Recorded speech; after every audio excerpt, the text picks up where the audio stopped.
Hey boys, Brad again from Love the Grind here. This week I aimed to max my low bar squat, and well, I guess I did max my low bar squat. It just wasn't the number that I was expecting. You can see here I started off with 200, which was really easy. I think I kept really good form. Nothing to really complain about there. And I went straight to 220, and I think that felt really good. It wasn't, I think you can see here it moved pretty well, and there wasn't that many issues at all. And I definitely thought I had 230 in the bag. The 220 was about 2.6 times body weight, I think, bare knees.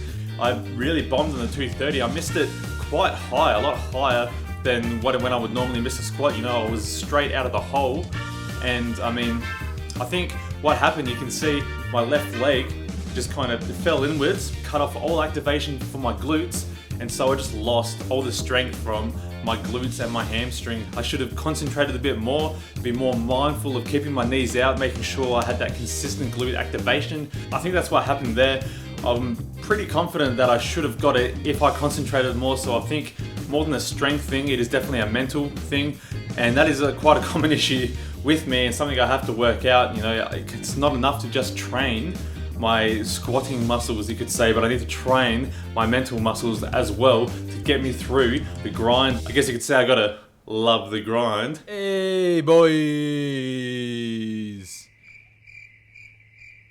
So I'm still pretty happy with hitting the 220 because it's still a PB for my bare knee squat considering my lower body weight, because I hit 240 bare knees when I was about 93 kilos, which is around 2.5 kilos body weight, give or take. Now I'm 83, 82.5, and I managed to hit 220, which may sound like a significant decrease in weight, but it's actually a 2.6 times body weight squat, which isn't like that much, but it's still progress. And that's the most important thing to remember, is to not get too bummed out about shit like this, because then it starts that endless cycle of negativity, and then you don't believe in yourself, and then it's much harder to do any lift at all because you're not there mentally. So hopefully Adelaide Cup end of August. I'd really love a 280, but that's about like 3.3 times body weight or some bullshit. So, you know, that's very optimistic. And you know, if I really need to train as hard as I can, get used to these wraps. I wrap next week. I think I've got 7 sets of 5 at 202 kilos, which should be easy. It would just really suck having to put those wraps on because of the pain, I guess, but you just get used to that shit. So we've got something special here as well.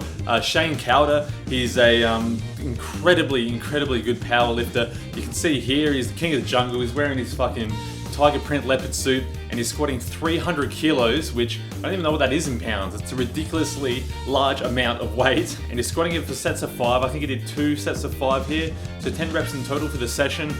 And like, it just blew my mind how quick and how easy he made these look. So I just want to show you guys these. Hope you enjoy it. As always, together we can become something more than we ever thought we could be. I'm Brett Leggett, I'm out. I'll see you guys next week.